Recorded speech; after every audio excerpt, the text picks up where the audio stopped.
దేవునికి స్తోత్రం. మన ప్రభు అయిన యేసుక్రీస్తు నామంలో Jesus grace salvation prayer ministry JJSV YouTube channel వీక్షిస్తున్న దేవుని ప్రజలైన వారికి మన ప్రభు అయిన యేసుక్రీస్తు నామంలో పునరుద్ధానపు ఆశీర్వాదాలు, దీవెనలు, సర్వ సమృద్ధి ప్రభు మీ అందరికీ అనుగ్రహించునుగాక.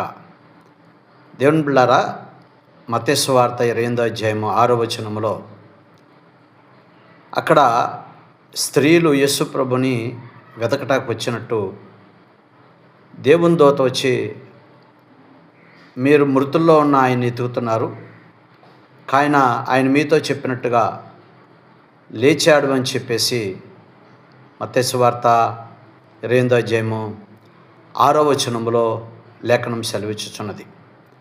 దినుడారా, యేసు ప్రభు వారు 2000 సంవత్సరాల కిందట పరలోకం విడిచి భూలోకానికి వచ్చి మానవులమైన మనల్ని, మన బలహీనలని మనం ఎరిగి బలహీనమైనటువంటి మనల్ని బలపరచాలని ఆయన దేవుడై ఉండి దీనుడిగా భూమి మీదకి వచ్చి మనందరి కొరకు 33.5 సంవత్సరాలు భూమి మీద ఉండి 30 సంవత్సరములు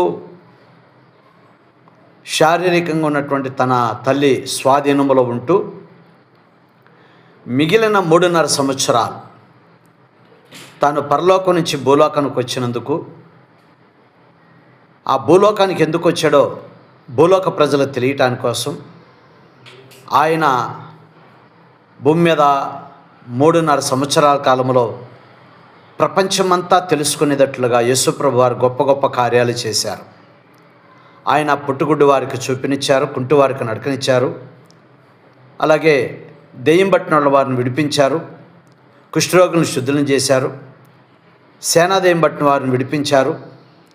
అంతేకాదు దేవుని బిడ్డలారా, ఆయన చేసిన కార్యాలు భూలోకంలో ఏ గ్రంథం కూడా చాలనన్నంత 3.5 సంవత్సరంలో ఆయన చేసి, ఆయన లోకమంతా ఆయన వెనకాల వెళ్ళిపోతుంది అన్నట్టుగా దేవుని యొక్క లేఖనం సెలవిచ్చినట్టుగా ప్రజలను ఆయన ఆకర్షించుకున్నారు.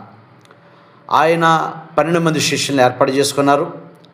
తర్వాత 50 మందిని ఏర్పాటు చేసుకున్నారు. ఆయన 12 మంది శిష్యులను అపోస్తలుగా పిలిచి వారు భూప్రపంచమంతా వెళ్ళి యేసుప్రభు యొక్క జన మరణ పునరుద్ధానాలు చెప్పారు. ఈ రాత్రిగా ఈ సాయంత్రకాలంలో దేవుని యొక్క వాక్యం వింటున్న దినుడరా, యేసుప్రభు నందు విశ్వాసం ఉంచిన వారు నశింపక నిత్యజీవం పొందినట్లు దేవుడు ఆయన అనుగ్రహించనని వాక్యం సెలవిస్తుంది.